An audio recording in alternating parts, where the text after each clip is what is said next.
The Patriot versus the Member of Parliament, justice in a two-tier Britain. This video today is about Mike Amesbury and Tommy Robinson. And let's compare and contrast what is going on in this country and understand why people like me feel so hard done by. But also let's talk a little bit about the Runcorn by-election, because by goodness me, that's going to be interesting. Hello everyone, this is Andre Walker. Thanks so much for watching this video. Please do subscribe. But more importantly, hit the bell notification icon. It's the best way to absolutely guarantee you get all of my videos as soon as they are released. Well, Stephen Yaxley Lennon is no angel, and that doesn't bother me whether he is or he's not. It's not for me to worry about every single person that's committed every single crime in every single part of the country. What worries me is about politics. What worries me about is society and economics, those bigger picture things that we all have to be concerned about as decent and concerned citizens. And I just look at this and I say to myself, well, we are constantly in the process of in the messenger. I'm not even using that S word now because I'm having that many problems with YouTube. But we want to constantly hit the messenger rather than address the problems that exist. But if you didn't believe me, and if you didn't believe that Britain had a two-tier system, well, I think I can give you some evidence that proves you wrong. Well, first of all, we look at Mike Amesbury. Let's just go through some of the details of the case. He assaulted someone called Paul Fellows, a 45-year-old constituent near a taxi rank in Frodsham. He was clearly languid. He pleaded guilty to beating by assault in January 2025. Initially, he was sentenced to 10 weeks in prison, but he successfully appealed. Rich lawyers, as usual. And the 10-week sentence was suspended for 2 years. He has to complete 200 hours community service, participate in a 12-month alcohol monitoring programme, attend anger management course, and engage 20 days of rehabilitative work.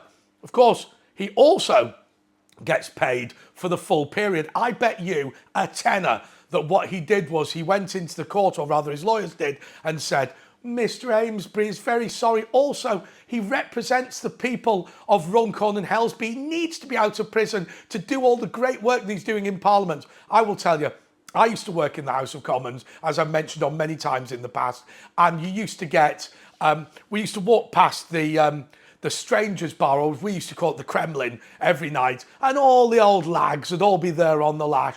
Let me tell you something. They used to have a New Year's Eve party, and that bar was the only bar in the country where it was less busy on New Year's Eve than it was on a Tuesday night.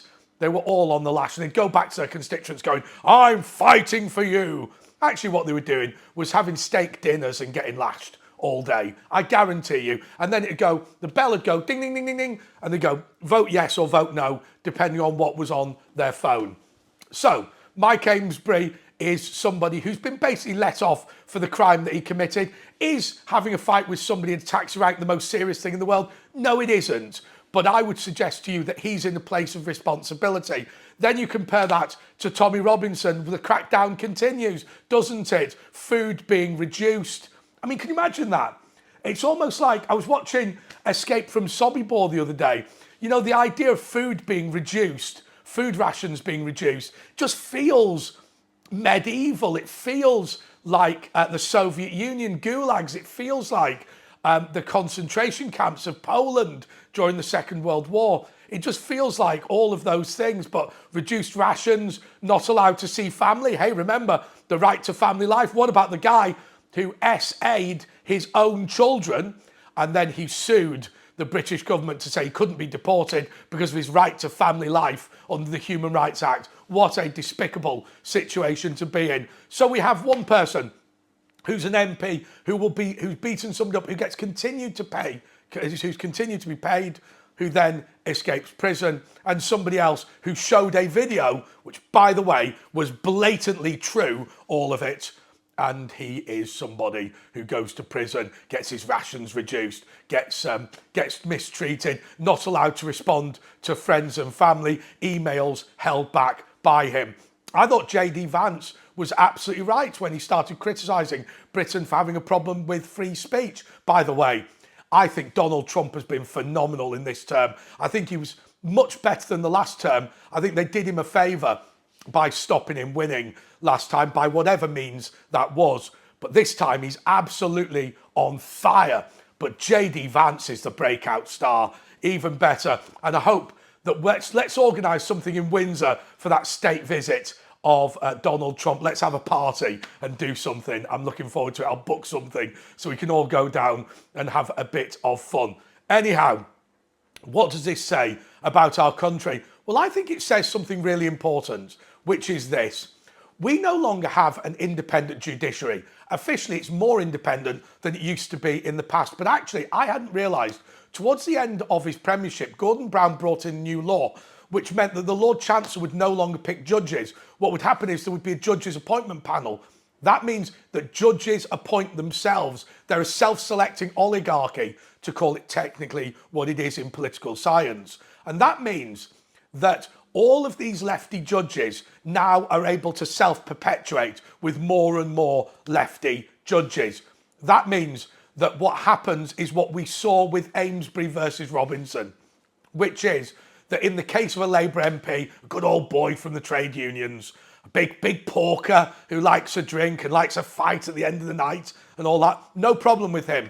Let's support him getting out of prison. But with Tommy Robinson, let's throw the book at him. And we're now like the Soviet Union or Nazi Germany or any of these dictatorial regimes where we pretend that the courts are independent. We pretend the judiciary is fair. We pretend the police are equally implementing everything fairly. But in reality, we know it's not true. We know the judges are biased in favour of the left. What about that situation with now Gazans being allowed to come to Britain under the Ukrainian refugee scheme? And what they're saying is human rights law dictates that if a Ukrainian can come to Britain as a refugee, so can a Gazan. And we will see, of course, Hamas decamp to Ealing like they've done with so many dodgy groups in the past in this country. We need a root and branch reform. And I think it's coming. Because whatever you think of Reform UK, and I know some of you are critical, I always say, and nobody can criticise me for this, I've always defended those Conservative MPs that are good. I've always defended Nick Tanconi from UKIP, who I think is excellent, and I've always defended Reform UK. It's for the left to criticise decent right-wingers, not for me to do it. But I will tell you, you know, I think there's a genuine chance of Reform winning Runcorn and Helsby, because there has to be a by-election. Well, it doesn't have to be. There's likely to be a by-election now. Mike Amesbury will be recalled and there will be an election. And I want Reform to win. I'll tell you why I want Reform to win. Simply because they're in second place. It's only by 1,000 votes. And to be fair, Labour got 52% of the vote last time. But I think because the way that Runcorn and Helsby's been constructed from the Conservative city of Chester and then from Ellesmere Port and Neston and bits and bobs like that, I think it's probably predominantly a working class seat and therefore Reform are more likely to win. So I'm hoping that we can get this over the line and that we can put another Reform Member of Parliament in. Also, we will see what UKIP do and what the Conservatives do, but I think this may be Reform's time, and that is how we start this root and branch reform, because I'll tell you, Farage isn't perfect, but the fight back begins. Until next time, arrivederci and goodbye.